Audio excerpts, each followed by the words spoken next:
Welcome. This time on Woodworks, we'll show you how to build this great blanket chest made out of walnut and purple heart. Stay with us.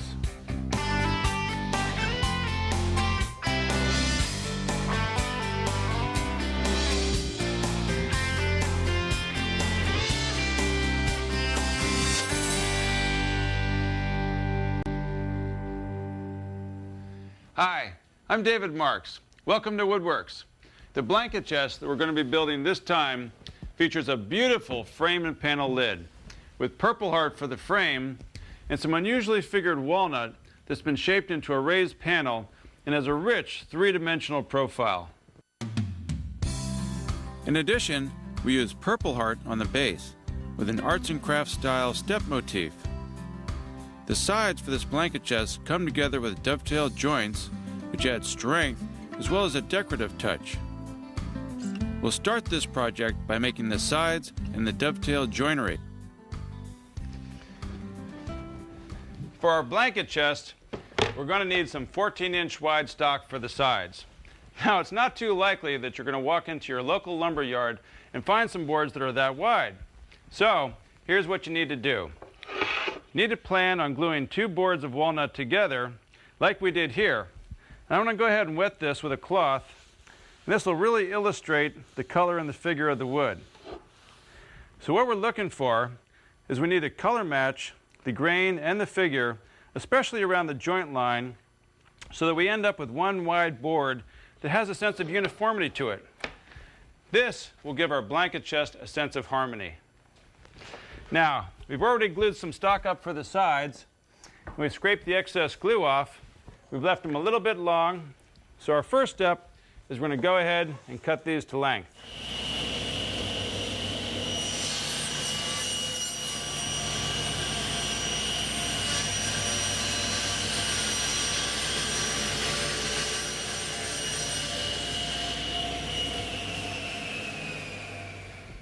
We're getting ready to cut the dovetails for our blanket chest. Now, the dovetail joint is actually the strongest joint known to woodworkers. It's also the most aesthetically pleasing. Let's take a look at it. We have our pins and we have our tails. Now, the tails are actually in the shape of a dove's tail. Hence, there's actually some logic to the name of these woodworking joints. Now, traditionally, these joints were cut by hand. But we're going to use a dovetail jig and a router because it's a whole lot easier. Now, the way it works is like this. We've got a dovetail bit set up in the router and a collar, and that's going to rub inside of our dovetail template and cut out perfect dovetail joints every time. Now, it's important to remember also, before you do your actual cut on the stock of wood that you're going to use for your project, to go ahead and use a scrap piece of wood to do your test cuts. That could save you some money in the long run. So let's not forget to use our safety equipment and go ahead and make our cuts.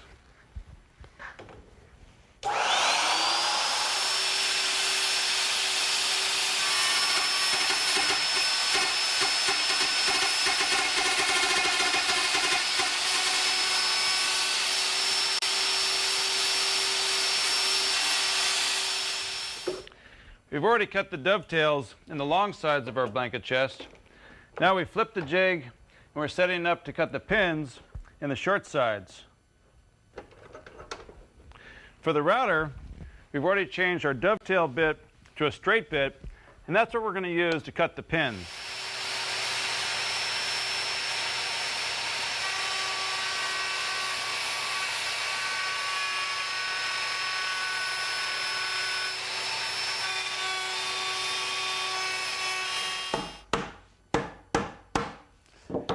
We're just doing a dry fit for the case for our blanket chest. Now what we want to do is double check and just make sure that all these dovetails go together. And as you can see, we've got a really nice fit. Now this is a good opportunity to go ahead and lay out for our rabbet, which we're going to cut along the bottom of our case for our plywood panel, which will drop in later on. Now once we've finished laying out for that, we can take the case over to the router table and cut the rabbet.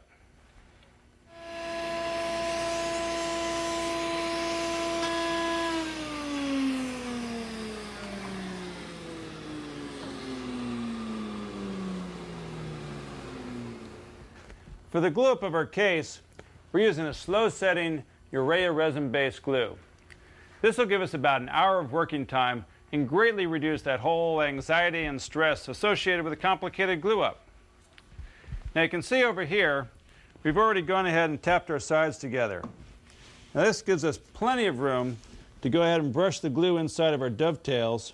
But this way we don't have to wrestle or fight with this thing when it comes time to assemble it. We've also put some blue masking tape here. So when we clamp this thing together, that's going to capture the squeeze out and greatly reduce the cleanup.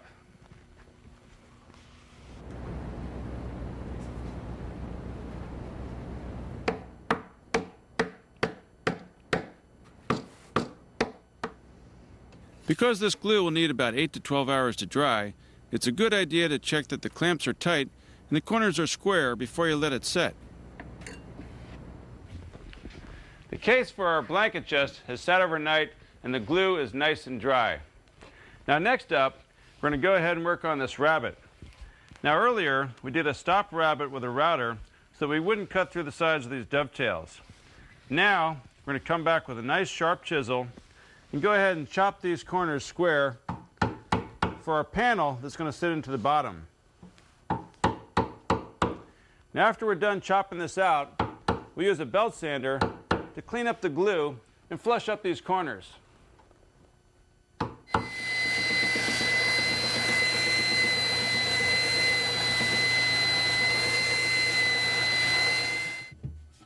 Once the rabbet is squared up, we can glue the plywood panel into the rabbet at the bottom of our blanket chest.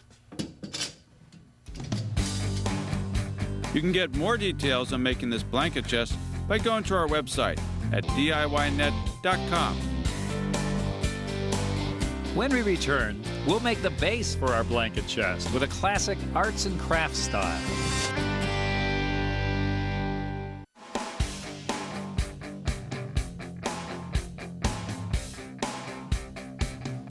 Welcome back. Our project this time is this beautiful walnut and Purpleheart blanket chest. So far, we've cut the dovetails for our sides and glued the case together. Next, we'll start work on the base for our blanket chest. This is our case for our blanket chest. And this is our Purpleheart base. Now, Purpleheart is the only wood in the world that has this natural purple color to it. For this base, we used miters in the four corners and biscuits for the joinery. Then on this inside edge, we've cut a rabbet all the way around the top of the base for our case to drop into and fit securely. Now to start building the base, we'll start at the table saw, and first we'll cut our miters and our rabbets, and then we'll cut our biscuits. We set the saw blade at a 45-degree angle to cut the miters. Next, we reset the table saw and cut the rabbet, first on the face of our stock, then on the side.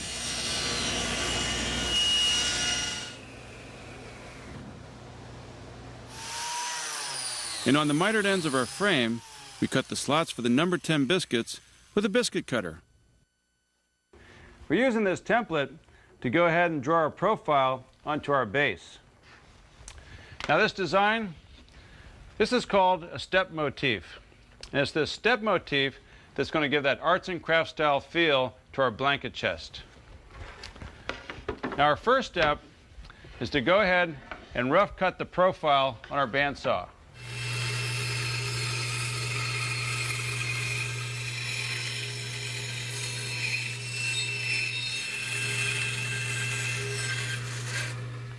Here's our rough cut left behind by the bandsaw. Now, we've double stick taped our template back on top. Why?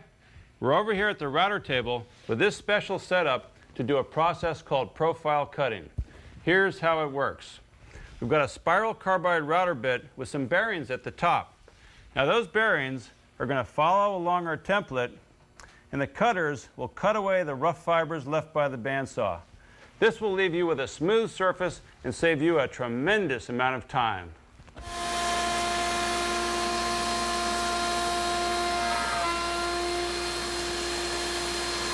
After cleaning up the profile with some 220 grit sandpaper, we round off the sharp edges on the router table with an 1/8 inch radius bit.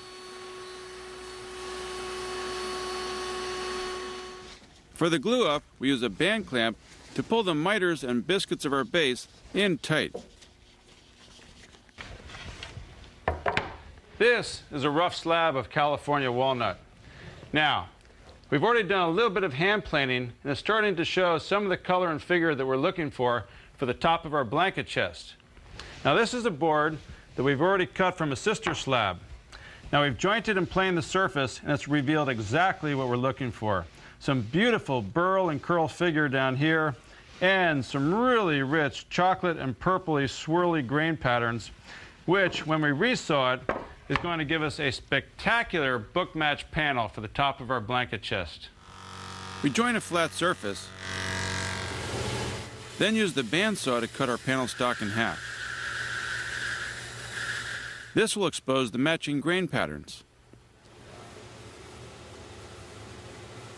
After some sanding, we glue the boards together to make a panel wide enough to cover our blanket chest.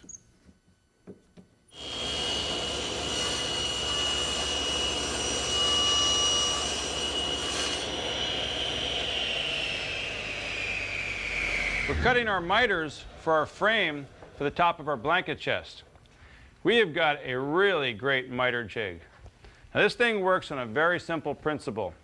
This fence is set up at a perfect 90-degree corner. Now, the way that it works is like this. We cut one side of our frame on this side of the jig, and then we cut our matching side of the frame on this side of the jig.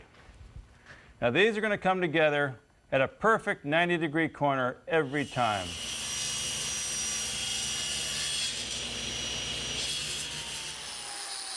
With the miters cut on all 4 corners, we use the biscuit cutter to make slots for number 10 biscuits that will hold our frame together.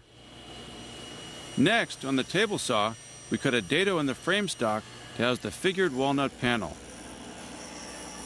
Then, on the router table, we use a cove bit to add some nice concave detail to the inside edges of the frame.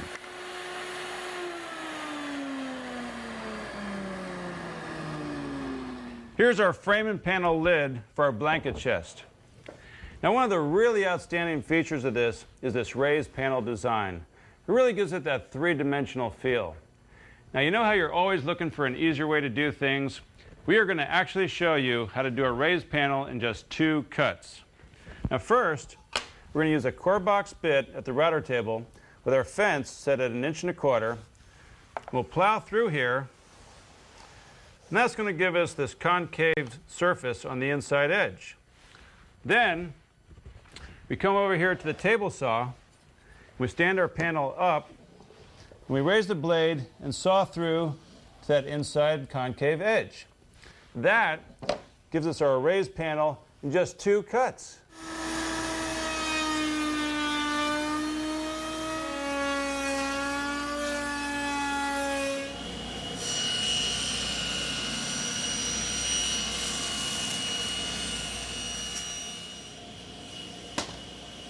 Now that we've got the shaping on our panel, we're ready to glue it into our frame.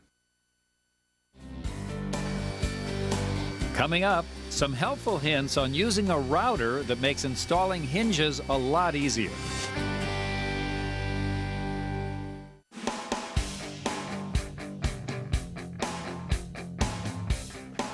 Welcome back. We're pretty far along with our project, a blanket chest made out of walnut and purple heart. We've made our purple heart base and glued up our raised panel and frame lid. Now we'll finish up the case and add some hinges. We've already put some glue in the rabbet of our purple heart base. Now we're getting ready to glue our case down into our base. What's important here is that we get some good downward clamping pressure. So for that, we're going to use these cauls. Now we'll go ahead and set these on top of the case and use some clamps to clamp these down to our assembly table. That's going to give us the downward force that we need.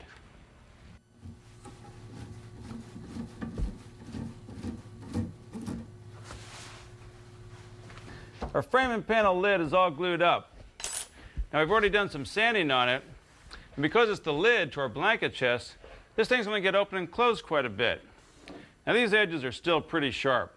So we're going to go ahead and use the radius bit and go all the way around the frame, round those over, and soften that edge, and that'll give it a much more friendly feel to the fingers.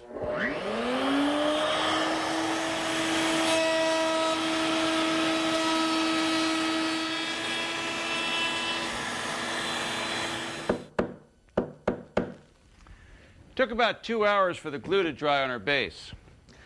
We're just finishing chiseling out the mortise for our hinge. We've got a really good quality hinge for our lid. This has got a really nice feature to it. That's this positive stop mechanism. The way it works is when we go ahead and open the lid up, that positive stop will hold the lid open. You see this block of wood clamped to the back of our blanket chest? This helps tremendously for using the plunge router to route out our mortises. If you try to balance this router on the side of the blanket chest by itself, you can see it's way too tipsy and it doesn't feel safe. But by clamping this block of wood on here, this gives us a good solid base for making our cut.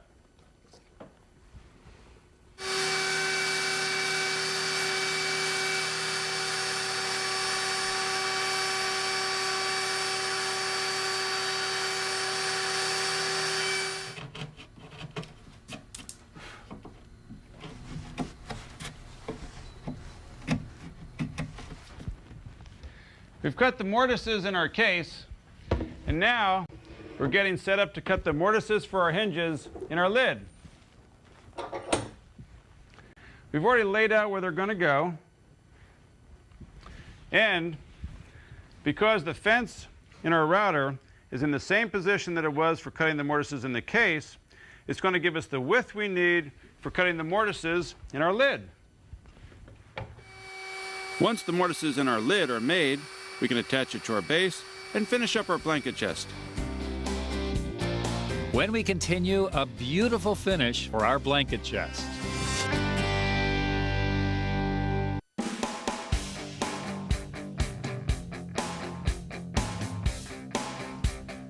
Welcome back. Our blanket chest is almost complete. We've shaped the lid and fit our hinges. Now we can get ready to add the finish. For more information on making this blanket chest, check out our website at DIYnet.com.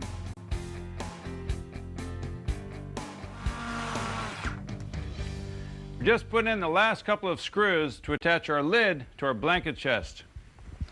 Now it's a good idea to use a little bit of wax on the threads of your screws when you're screwing into a hard wood. This is especially true when you're working on a really dense wood like Purpleheart. So go ahead and get this cinched down. Check our fit. And our positive stop hinges are working really nice to hold the lid up. Now that we've got the hinges screwed into place real nicely, we've got to go ahead and take them back off so that we can put the finish on. We're using a finish that's a blend of tung oil and linseed oil.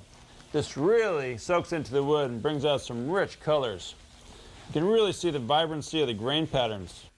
It will take about 4 or 5 coats of tung oil to finish our blanket chest, with a rub down between each coat. For the tung oil to cure properly, we should let each coat dry overnight.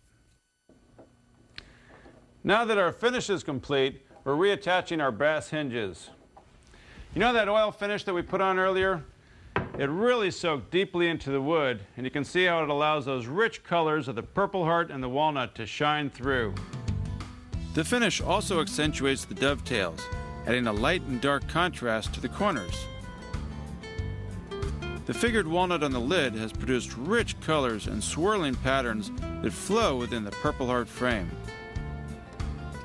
This blanket chest mixes the best of both contemporary and classic styles into a piece with unique beauty. Our blanket chest only needs one last thing, some blankets.